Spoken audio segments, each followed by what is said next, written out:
I think it's time for me to tell this story. It's one of these stories that's always been with me, and it's a pillar of what made me and made my music. And it really wasn't nothing at the time, but looking back now, especially right now, it means that much more. This is Brad Arnold. He was the lead singer for Three Doors Down. And I think it was last April or last May. It was either last January, February, March, April, May, June, July, August. It was the last year of those months that he was diagnosed with stage four uh, kidney cancer that had spread through his body. He was in Jackson. He went to the University Hospital up there. A lot of people in Mississippi have to drive to Jackson to get treated for cancer, and he came on social media and told his fans and told everybody. Unfortunately, the other day, he lost his battle. He passed away to cancer. When I was, shoot, man, I must have been 14 or 15 years old. I was probably 14. I was 14 or 15 years old. I was taking guitar lessons at Mississippi Music on Pass Road in Biloxi, Mississippi. And before we went into the guitar teacher's classroom or whatever you want to call it, we'd have to sit out in the lobby and wait. And one day, I come up the stairs. I had my guitar, and I put it down, and I sit down in a chair, and I was waiting for my guitar teacher to come out and say, "Okay, come on back." So while I was waiting, I opened my guitar, and I put it on my lap, and I began to play it a little bit.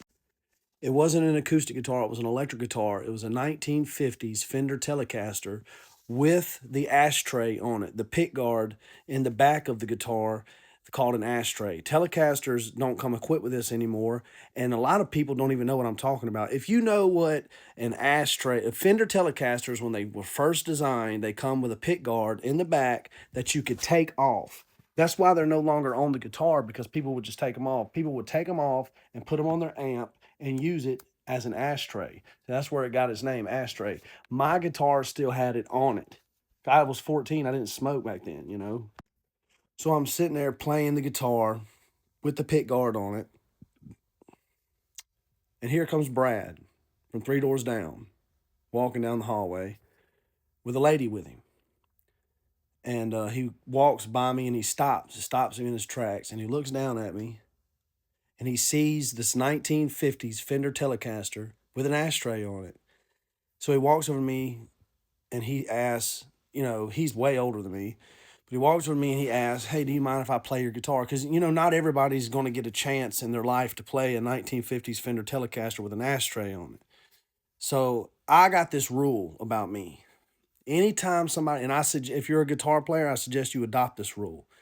Anytime somebody asks me to play my guitar, let them. That's how you learn.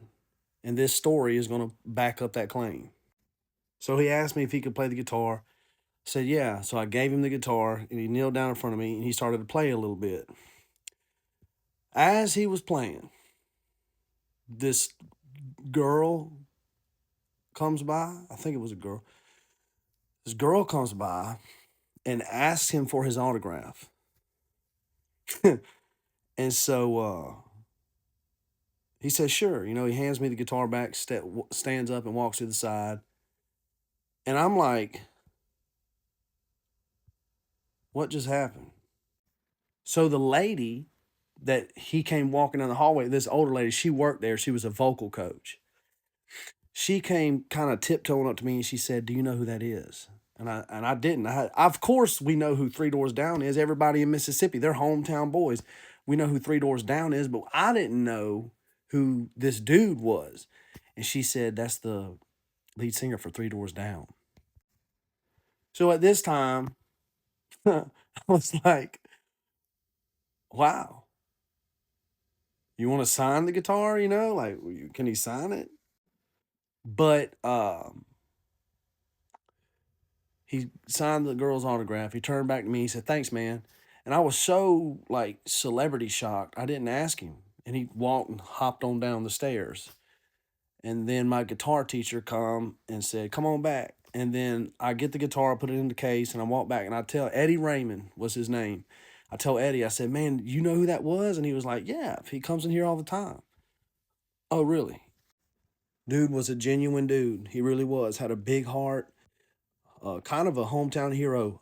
Also was an electrician like me, worked at the shipyard like I did. Matter of fact, they were at the shipyard when they found out that they were just signed to a major record deal and walked around the shipyard handing out $100 Klein tools and then packed up and left, and the rest is history.